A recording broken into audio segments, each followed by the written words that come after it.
We all have failures in our life, lots of failures. That's how we learn.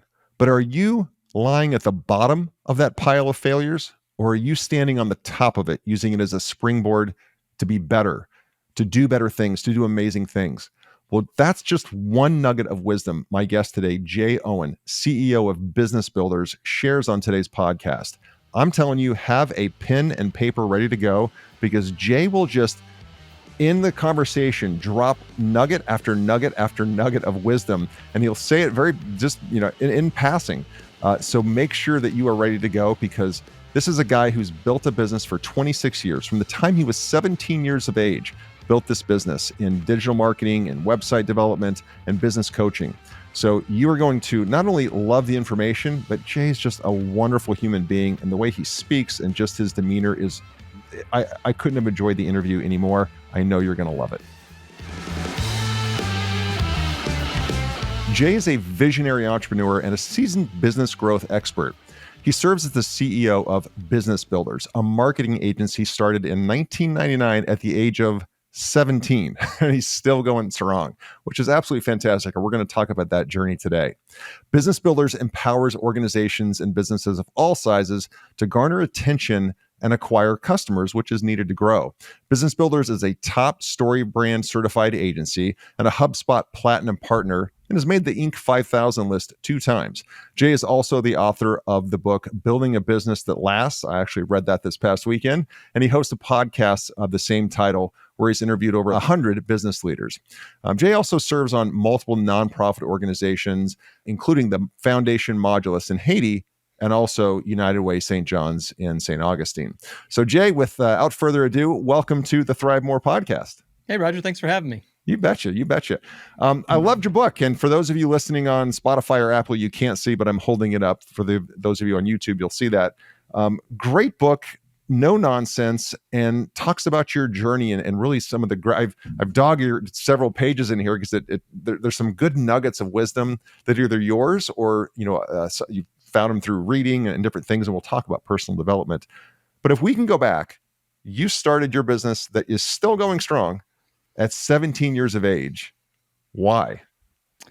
Well, I think that people often ask the question, are people born entrepreneurs or are they made entrepreneurs? And I think it's kind of like the nature versus nurture question with children. And ultimately, the answer is yes. It's both and. I think that I grew up, I had a grandfather who ran a restaurant chain. I had an uncle who ran an insurance business, and neither one of those are anywhere similar to what I do. But there is something about seeing somebody else do a thing and you go, well, they're doing their own thing. What if I could do my own thing? Yeah. And also think I do think I'm a little bit wired for it. I am mildly dyslexic, and it turns out many entrepreneurs have dyslexia as a trait. And in some ways, it's actually a superpower, because it requires you to see things differently, to think differently. And that is often required in entrepreneur land. But for me, in the early days, I had worked. I got an internship when I was 16 at a local web design company over the summer. It was literally like a neighbor's ex-husband who ran this company. And I had been building websites since I was probably 12, just for fun, because I'm a nerd. And, I worked there for about a year, had a great experience. And then one day I was at a friend's house who we had done some work together. And his dad worked for a large tech company, and we saw a contract sitting on the counter, and it was for $25,000 to build some kind of web app or web software. And that's a lot of money by any standard, but when you're 16, 17 years old, it might as well have been $1 million, Of course. And so that was the moment where I thought, well, maybe we could do this ourselves, and off we went. Wow. And how have you seen it change? Because, I think you're mainly talking about digital marketing and digital offerings. How have you seen that changed over the last 25 years? Gosh, it's changed a ton, and it's changing more now than it maybe ever even has. But back then, I had to convince people that they even needed a website. It was like, why do I need this website thing? In the late 90s, and it was really social media existed, but really in its micro infancy compared to what it is today. And so the advent of social media, even at the time, Google was really not even a powerhouse. I mean, Alta Vista was the lead search engine for anybody that was around back in those 90s days. Netscape Navigator, it was a totally different world. And so lots and lots and lots of things have changed over time. But at the end of the day, I'm simply asking the question, how do I help other people get attention and acquire customers? And usually that's through some kind of digital advertising, marketing, strategy, messaging, but it can be other avenues as well. And so we've just tacked on additional services along the way. And so it went from me building a basic web design company when I was 17 to a multi-million-dollar full service marketing agency today. Yeah. And I have to ask, of course, because you started saying it's changing faster than it ever has. Artificial intelligence, large language models, machine learning, all of that is playing into.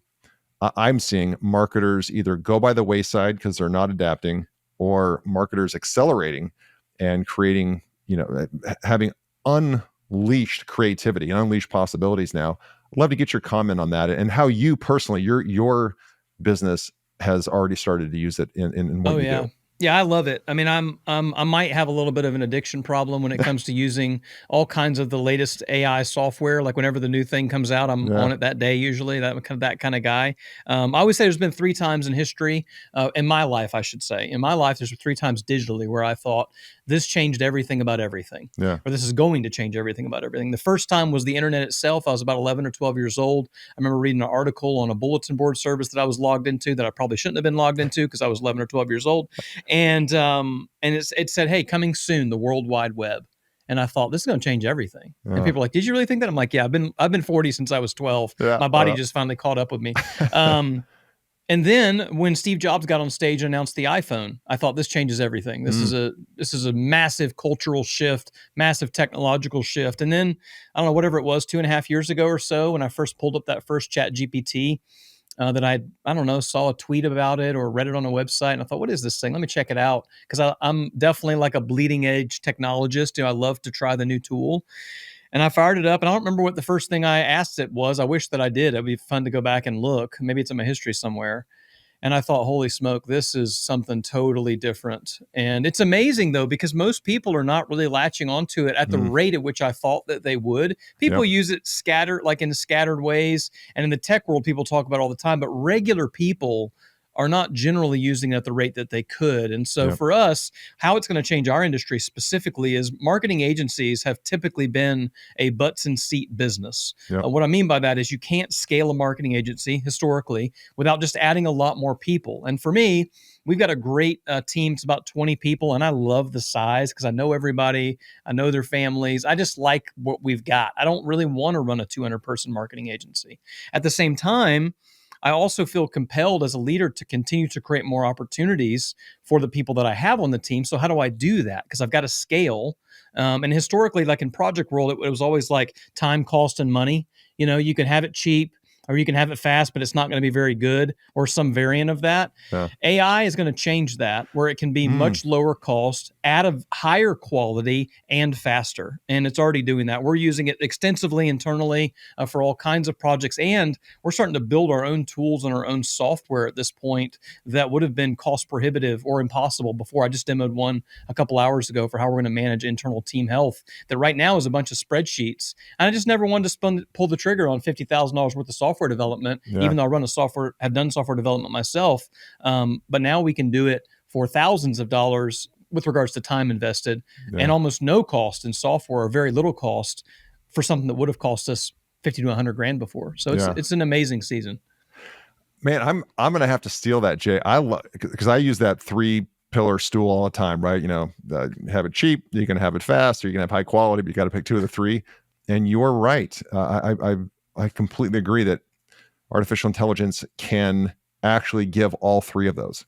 Well, Can the actually, misconception yeah, that a lot of people have is that the quality is not there. You'll hear people say, well, yeah, but it can't write as good as a person. I'm like, then you're not using it right. yeah, Or right now, you're hearing right now in the software world, things are going to get flipped so upside down in their head. People have no idea. This is the biggest cultural shift. yeah, Not to make this whole podcast about AI, but it yeah, is the biggest cultural shift. Certainly in my lifetime. It's industrial revolution kind of stuff. Maybe yeah, it's bigger than that. It's big as the splitting of the atom, yeah, and but developers right now, who have written code their entire lives are going, yeah, but it's never going to write code as well as us. And I'm like, that's not true. Like Yeah.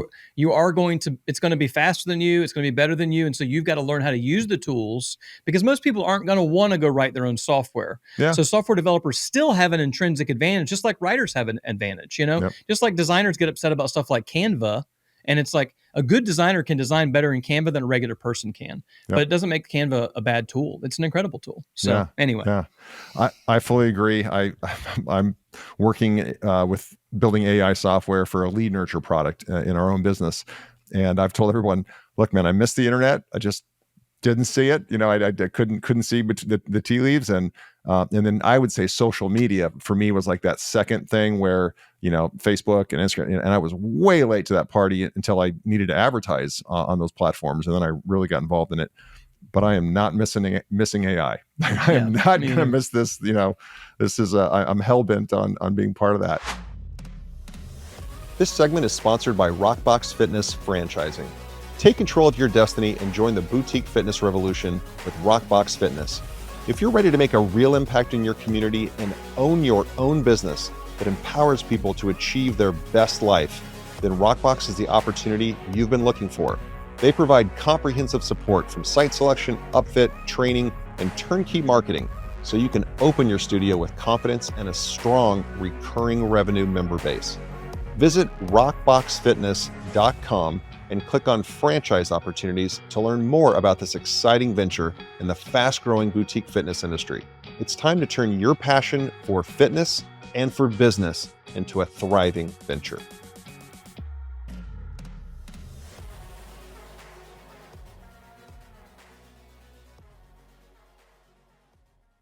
You've implemented a lot of strategies over the last 25 years, of course. What would you say if you were going to offer the listener some advice? What have you found strategically to help build a business that not only grows, that gets a spike, but is able to maintain that long-term success? So if I ask that a slightly more concise way, what have you found to work in your business that continues to work versus flavor of the day? Sure. The thing that pays more dividends than anything ever is arguably the thing that's always paid more dividends than ever throughout all of human history, and that is relationships.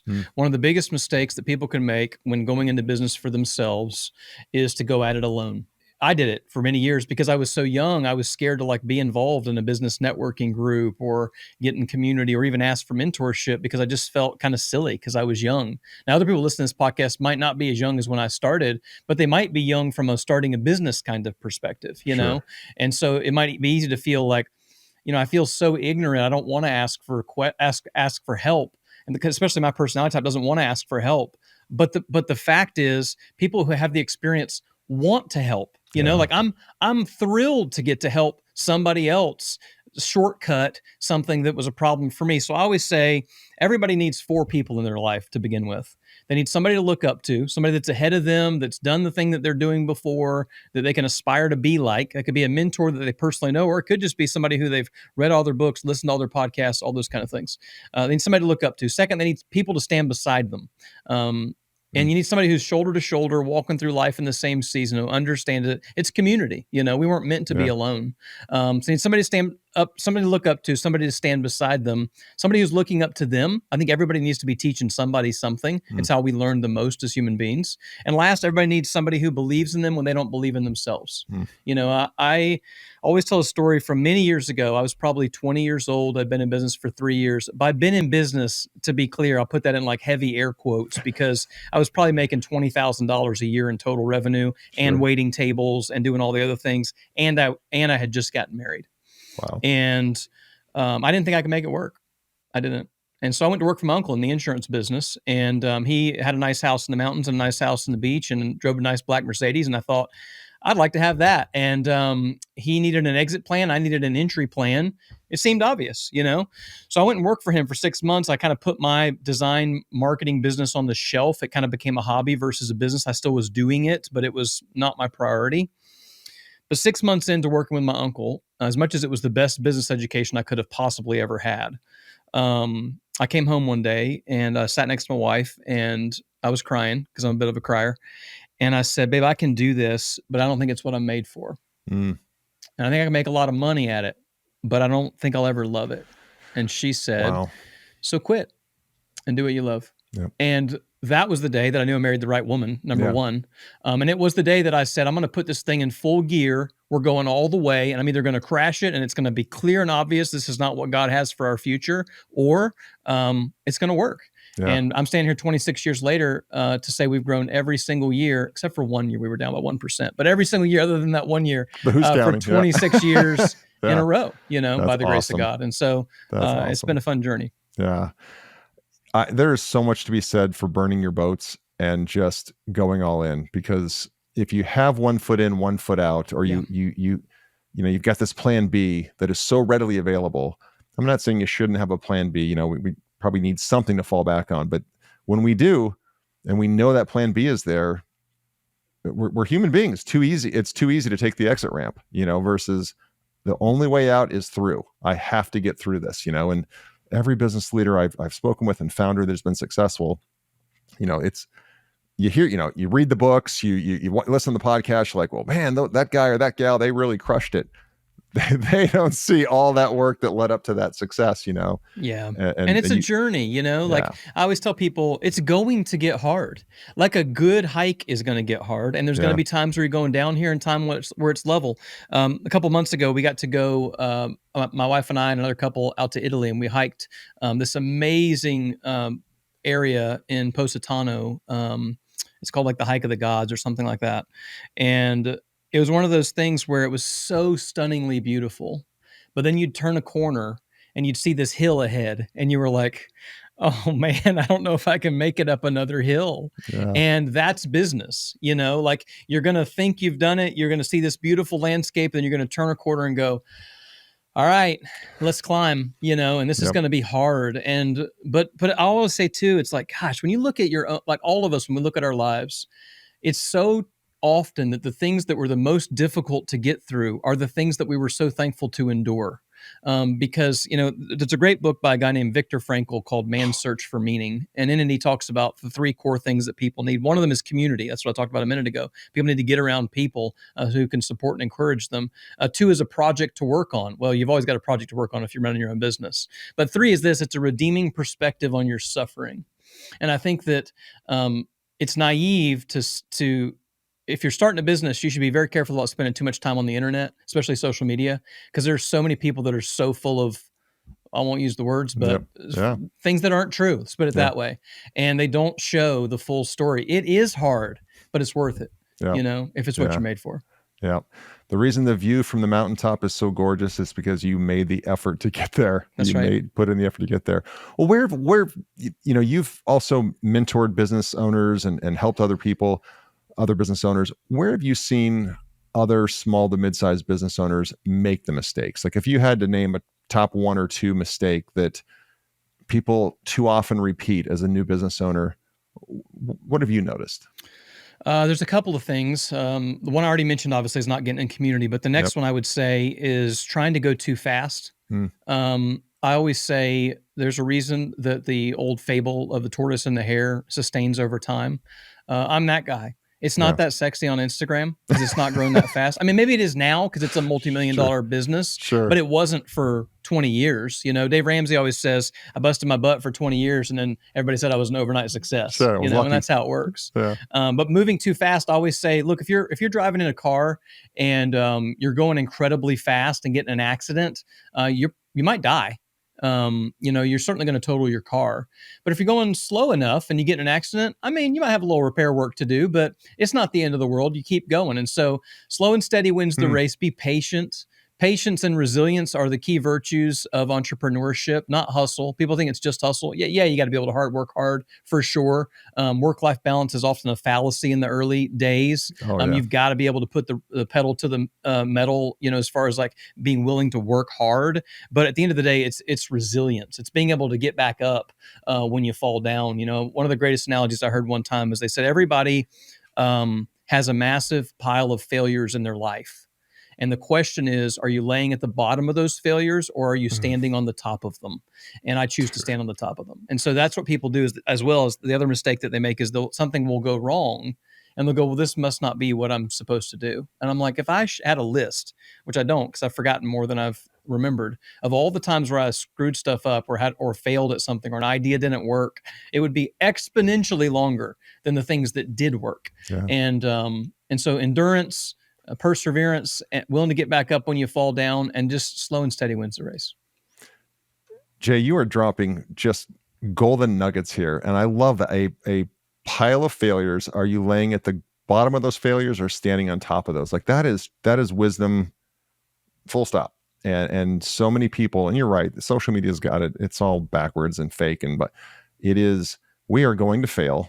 Yeah. Do we learn from that failure? Do we stack that like a brick and then start from there and go on? And everybody says it's hard, but until you do it, you realize, okay, this is hard. But I like to say it's harder than I thought it was going to be, because when we say this is hard, it feels like it'll never end, right? Right. It's harder than we thought it would be, but it does get better. It does get better, and it, as you said, it's so rewarding. So, talk to me about mindset, because I've done I'm really into NLP right now, and I think it's called manifestation or visualization. It's got 100 different words, but or names. But I would love to know how you view mindset, especially in an entrepreneur, context. Yeah, I mean, I'll tell you one thing that I changed, or really have worked hard on, I should say, over the last 3 or 4 years, especially, is I have really worked hard to change how I think about things, to reframe stuff I'm upset about, or I'm aggravated about, or I'm angry at. This is a silly example, but for example, the other day I was heading in to meet someone for a breakfast meeting. And there was a car on the side of the road that had a flat tire, so that was blocking up traffic. Somebody else was in an accident, so that was blocking up traffic. And I'm like 30 minutes late. Well, I hate being late because I feel like I'm stealing time from somebody else. I don't want to do that. And so that can be very frustrating for me. It's a silly example, but I've gotten very good at reframing my mind to go, I mean, I don't have a flat tire right now. I'm not in a car accident right now. Yeah. Like, this is going pretty good. I'm driving in my air conditioned car, which is currently driving itself, to go meet somebody else for a breakfast that somebody else is going to prepare for me, bring to me, and clean up. And I have the money to pay for it. That's pretty good. Arguably it's the top 1% of all humanity throughout all of history. Good. Yeah. And so I could be upset about being 20, 30 minutes late, or I could be like, wow, how good is life? And so the other thing that I have done, which I learned from our pastor at our church, is I have a gratitude list. And I have a list of, every year I add a new thing to it. So I'm 43 years old. So every year there's a new thing that gets added to that list. And I'll read through that list. I'll do it every day, probably once a month or twice a month or so. And I just read through it from top to bottom. And I can barely make it through it without tearing up. Oh, wow. Because I just think, man, how good God has been to me and to our family, and there's so much to be thankful for. Gratitude is the antidote to frustration. Gratitude is the antidote to frustration. And so I have just learned, mindset wise, there's a great video by Jocko Willink where he talks about this idea of when things went bad in his platoon, he would just say good. So every time somebody brought something bad to me, he'd be like, good. And that's, you got to go watch the video. Actually, if anybody's listening to this out there, just go Google good Jocko Willink on YouTube and watch it. It's like a 3-minute little clip from his podcast, but it's so inspiring mentally, because it is this idea when something hard comes at you, you're like, wow, what a great opportunity for us to solve something here. Like, this is exciting. Yeah. Let's do it. And I've started to do that even out loud. I've mirrored this from one of my team members here at Business Builders, who's just a really positive guy. And so I've just started doing that kind of thing out loud. And it is amazing what it does for my stress level, my attitude. And it's like, something bad's going on. Good. What does this make possible? Yeah. Yeah. Where do we go from here? Mm-hmm. So with Business Builders, and again, 25-year track record here, I love to ask successful entrepreneurs their definition of working on the business or working in the business, and when do they choose to do either? Yeah.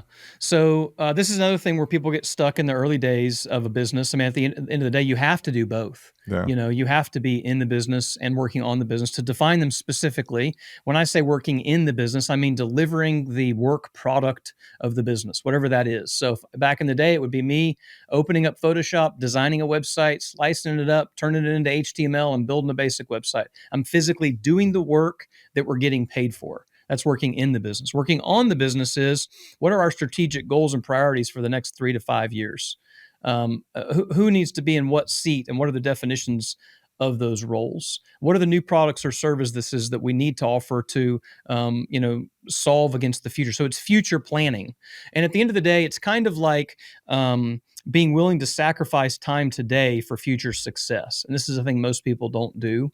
And it's true everywhere else in life too, right? Like when you sacrifice eating that extra slice of cake, or even the first slice of cake, unfortunately, sometimes, it helps you not be as unhealthy as you might be in the future. When I Yep. choose to go to the gym in the morning, I might hurt a little bit. I might be a little bit tired and sore, but it's going to put my body in a healthier place for the future. It's one of the things that differentiates humans from animals Yeah. is our ability to have delayed gratification. Yep. And so, you know, that's a big piece of the puzzle when working in the business versus on the business. And the other thing I did over time is, as I started to build an internal team, I knew that I needed to spend the vast majority of my time at some point on the business. Yep. My job is to, at this point, 3 things: speak on stages or podcasts like this, care for culture, cast vision.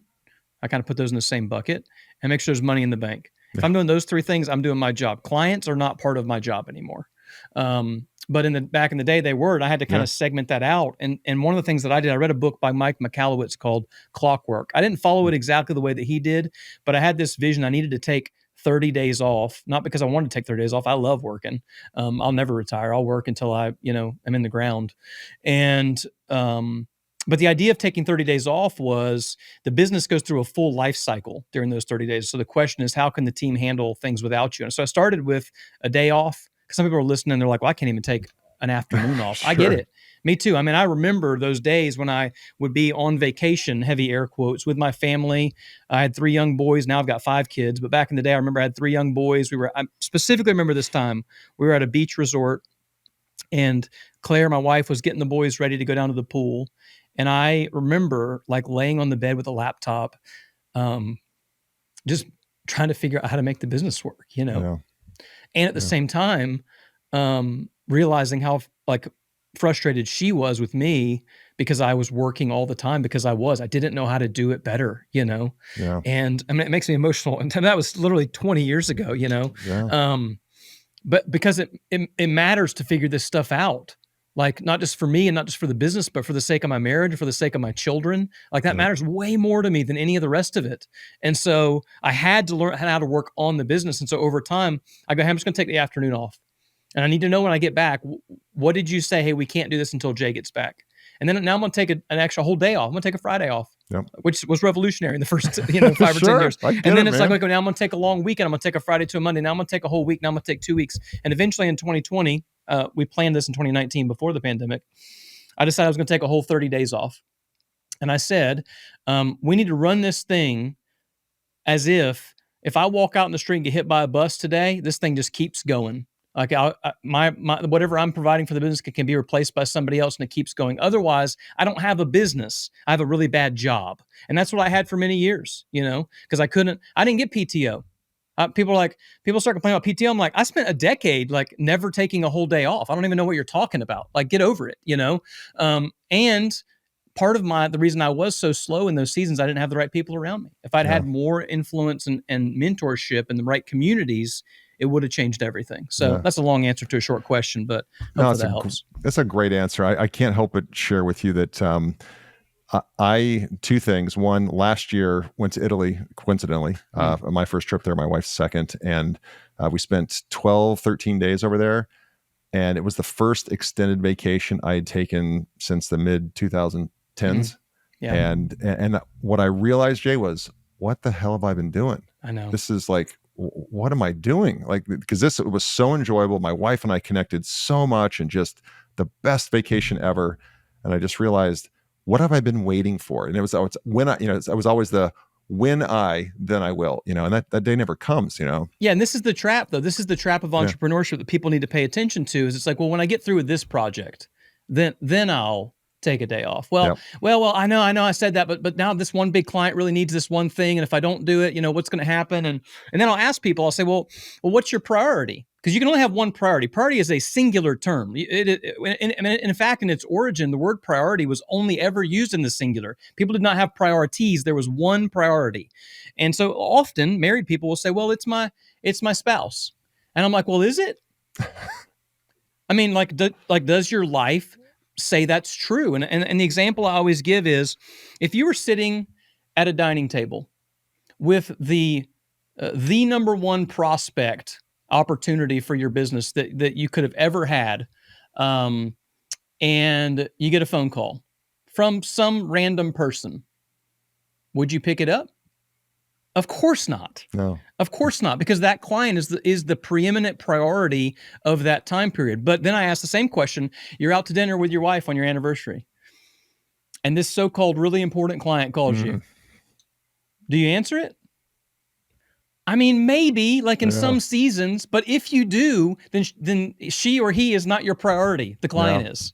And so, and sometimes that's okay. Like, that's the other thing you got to like balance in all the mix of it, is there are seasons where my wife knows, like, hey, I'm going to need a couple of weeks to get through this thing that I'm working on. Yep. And then I'm going to put on the calendar and block out these days to have some rest, to retreat together, to do these kind of things. Because if I don't, the trap of entrepreneurship is, it'll be one more project, one more project, one more project. Yeah. That never ends. I want to transition. Well, thanks for sharing that. And thanks for being so open about that. As a father myself, I've been through that, 6-year-old daughter at the time, planning a Disney vacation on the computer. And she looks at me and she says, Dad, is this going to be a real vacation, or are you going to work on this one like you normally do? And she was asking it very, not sarcastic, and my heart just was like, whoa, I'm doing something wrong here. And that same vacation, my BlackBerry fell out of my pocket on a canoe into the lake. And I'm like, this is a full vacation, right? Yeah, now we're on a full vacation. That was like 2006, I think. And I'm like, all right, we're on vacation. That's right.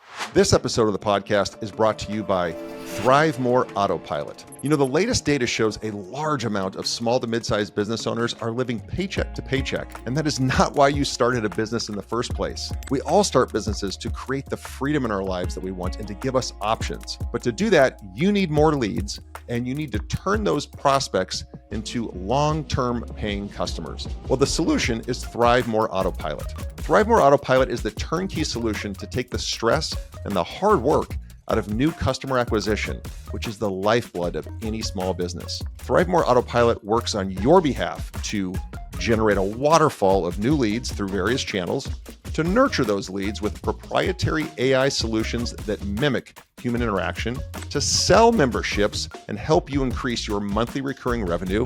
And they even provide you coaching and your team coaching on the most effective sales techniques and give you a community of other like-minded business owners. ThriveMore Autopilot is how you scale your business without stress and the relentless phone calls and texts and reach outs to the prospects to get them to show up for that first appointment or to show up to that call. So learn how ThriveMore Autopilot can help you win big by going to thrivemore.ai. That's thrivemore.ai. ThriveMore Autopilot, the strategic partner for small to mid-sized business owners to help you scale and live the life of your dreams. If we can just transition quickly into, I'm a huge fan of Donald Miller and StoryBrand, and I know that Business Builders also provides that StoryBrand coaching.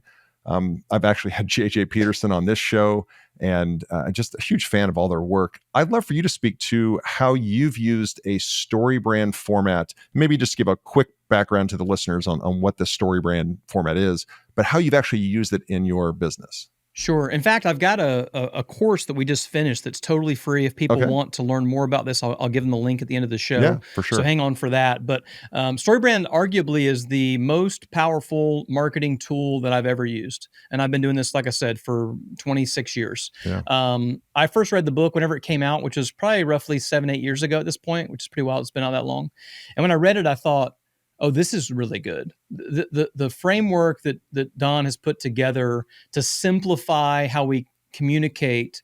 I think this is the missing piece. Because back in the day, people would come to us and they'd say, "Hey, Jay, I want to build a website." And I'd say, "Great. What do you want to put on it?" And they'd say, "Well, here's our bios. Here's our service list. Here's our mission statement. Here's our logo." And then we'd make them a website. And it was better than what they had. Sure. But it didn't solve the core problem. And the core problem that most people make in their messaging is this, is that they make it about themselves. And it's normal. Like, you're proud of what you built, you're proud of what you do, and you should be, hopefully. Otherwise, what are you doing? But what happens is people make it about their business, and it needs to be about the customer. At the end of the day, the customer only cares about who we are and what we do and how qualified we are once they know that we know what they want, what problem they have, and how we're going to help them solve it. And so that's what StoryBrand does, is it helps clarify your message so that you can actually get attention in a really noisy world. In fact, we've gotten to the point now where we won't do any other services until we've done StoryBrand messaging with the client. So somebody comes and says, "Jay, we want to do SEO." And I'm like, "Why?" And they're like, "Well, because we've heard we need to do SEO." And I'm like, "Okay, for what purpose?" "Well, to get some more customers." "All right, but let's see if that's the problem." Like, because I don't want to drive a ton of customers to your website, and then you get to your website and the messaging's not clear enough that you're losing half of the opportunity. It's like having a perfect storefront location in a downtown area with a ton of foot traffic, but when they walk in, they're like, it's kind of musty. There's no clear signs anywhere. They don't really know what you are even doing. Yep. And they're just going to walk right back out. That's what happens with most people's websites. So what Yeah. StoryBrand does is it creates a 7-part framework that walks through what does the customer want, what problem they have, how we are the guide to come alongside them and help them win today, to give them a clear plan, call them to action, help them avoid failure, and show them what success looks like. And when we write the messaging out like that in that framework, it changes everything. In fact, I like to guinea pig anything on ourselves Sure. before I take it to a client. In fact, that's why we're building apps with AI right now for ourselves internally, because then we're going to try and do it for clients.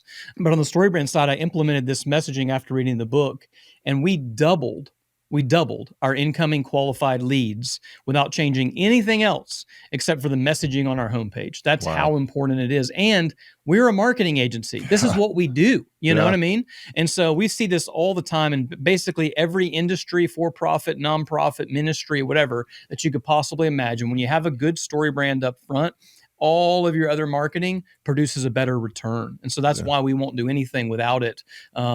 And we even have a free course that we can send folks through if they want to get access to it. I love it. So we'll definitely get that link at the end. So building a business that lasts without sacrificing family, the subtitle, I love that.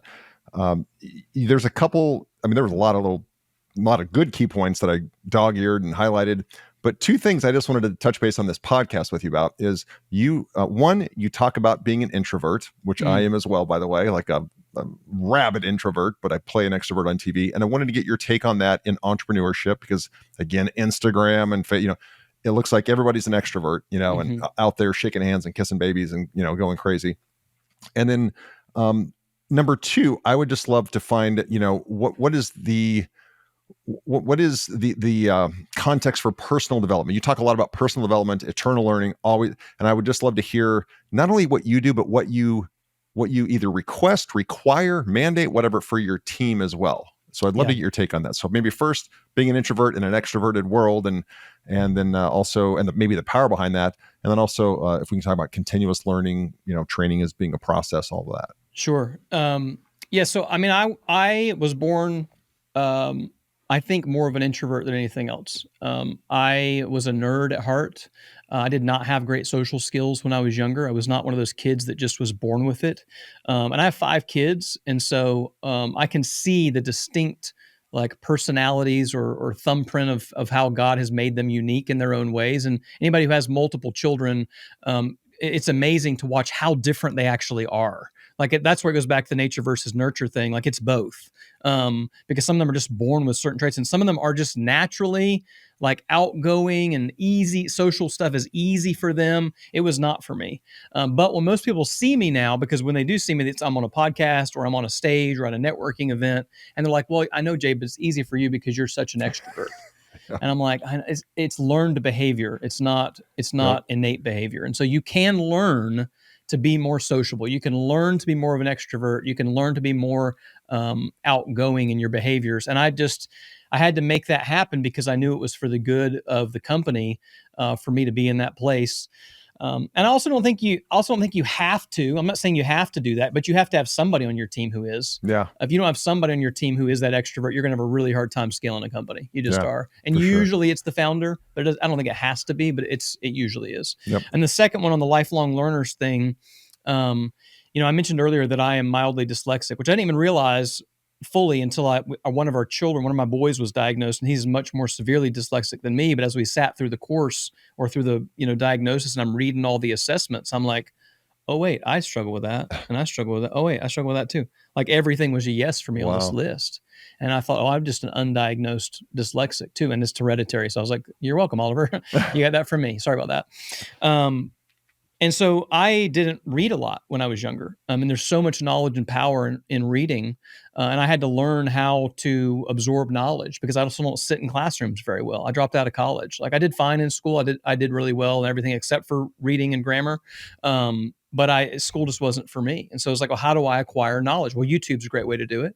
But audiobooks, I've learned for me, audiobooks are a great way to learn. And I'll literally listen to an audiobook. And if I love it, I'll buy the physical copy, listen to it again, but faster with a highlighter so that I can like double in and retain it. I've just discovered like in the last year that I read slower silently than I do out loud, which is very weird. Wow. And that's apparently a thing, which I just discovered. So you have to learn how you learn. Like this is one of the biggest problems with our education system right now is it's built to create factory workers. We don't really have that many factories anymore.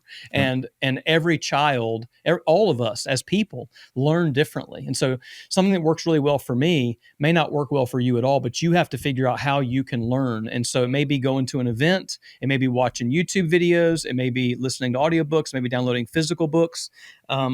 But knowledge or now the new way that I learn the most is actually with AI. Yeah. Especially some of the newer models that can search the internet and do deep research. I can get custom papers, custom content created for me. And then because I don't like to read really long stuff, I can have it consolidate it, put it under a certain reading grade level all instantly. And so I can learn anything. This idea that somehow AI is going to make us dumber as a society, I think is absolutely insane. I think if it's used appropriately with the right people are going to scale and improve over time, and the wrong ones are not. Not that there's wrong people, but the people who are just not going to put in the effort, they're going to get what they put in. And the people who do put in the effort, AI has been a huge learning tool for me because I can just go find exactly what I need. So how and then if you can just dovetail on that, what is it like to be one of the 20 people on your team? Is it a requirement? Is it encouraged? What does that look like? Yeah, so we when somebody onboards, we have a series of trainings they need to go through. Some of them are online courses. Obviously, StoryBrand's one of them. They got to go through an extensive StoryBrand certification course. There's some basic business courses they have to go through. I'm actually a big fan, not of trying to teach team members necessarily how to run a business, but teaching them some of the basic mechanics of it because it will help them be a better team member if they've never done it before. There's a couple of books that we require that they read.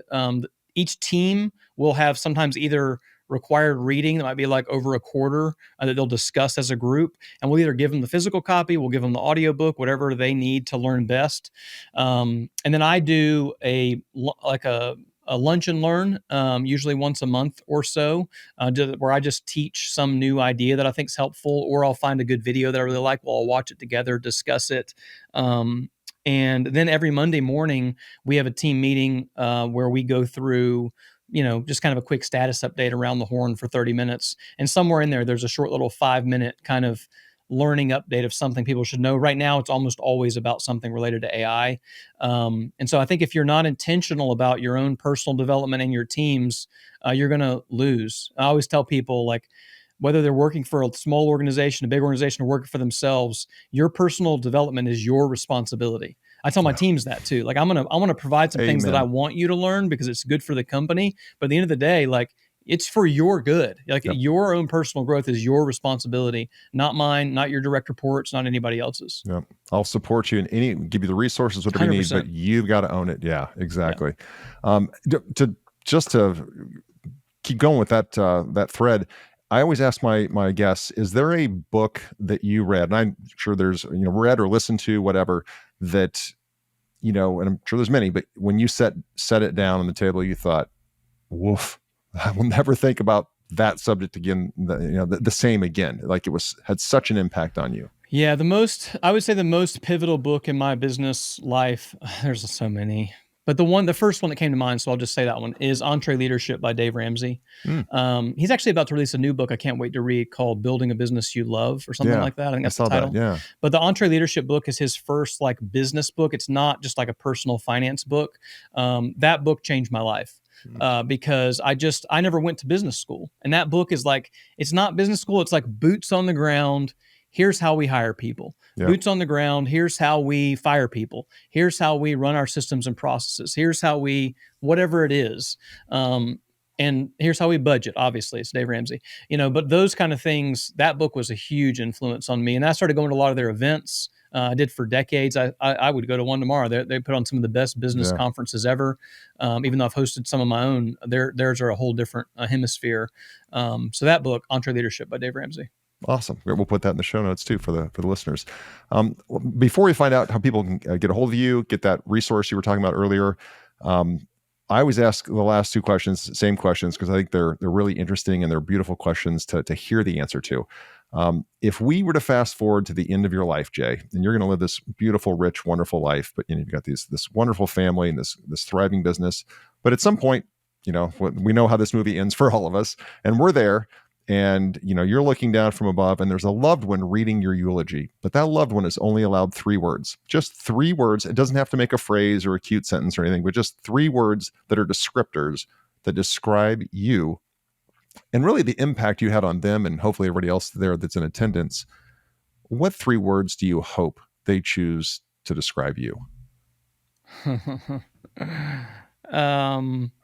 Gosh, I was just thinking about this, and I have written my eulogy multiple times. One by a book called Living Forward with Michael Hyatt that I love. One by Don Miller actually wrote a book called Hero on a Journey. Yeah. And I was wondering what would happen if I took that eulogy, as you just said that, and dropped it into one of the AI models and said, give this to me in 3 words, because I've written the eulogy, but it's too long to read. But I'm curious what it would say. I would say... I don't know. I think I'd say the thing I want God to say about me, which is good, faithful servant. Love it. Love it. And then if, kind of in the same context, if I were to give you a magic wand, and this magic wand you could wave tonight and make one change to the world, the way the world operates, the way people act, the way just things are in the world, one material change to the way things are. I give you that magic wand tonight. You wave it. We wake up in the morning. How is the world different according to Jay Owen? I have a good friend who works here at the agency, and he talks about raising his kids. And he always says, of all things I want them to learn, I just want them to be kind. And I think for all of us around the world, we've all got different perspectives, different thoughts. And if we were all just a little more kind to one another. I heard this story this morning. I was reading some book, and it said, let's say you're driving along in a car and some guy cuts you off and blocks the road and jumps out of his car and starts screaming at you. You would initially be agitated, frustrated, unsure of what's going on. And then he says, hey, my kid just got hit by a car. I need help. How does your attitude change? Completely. Yeah. You're not frustrated. You're not aggravated. Why?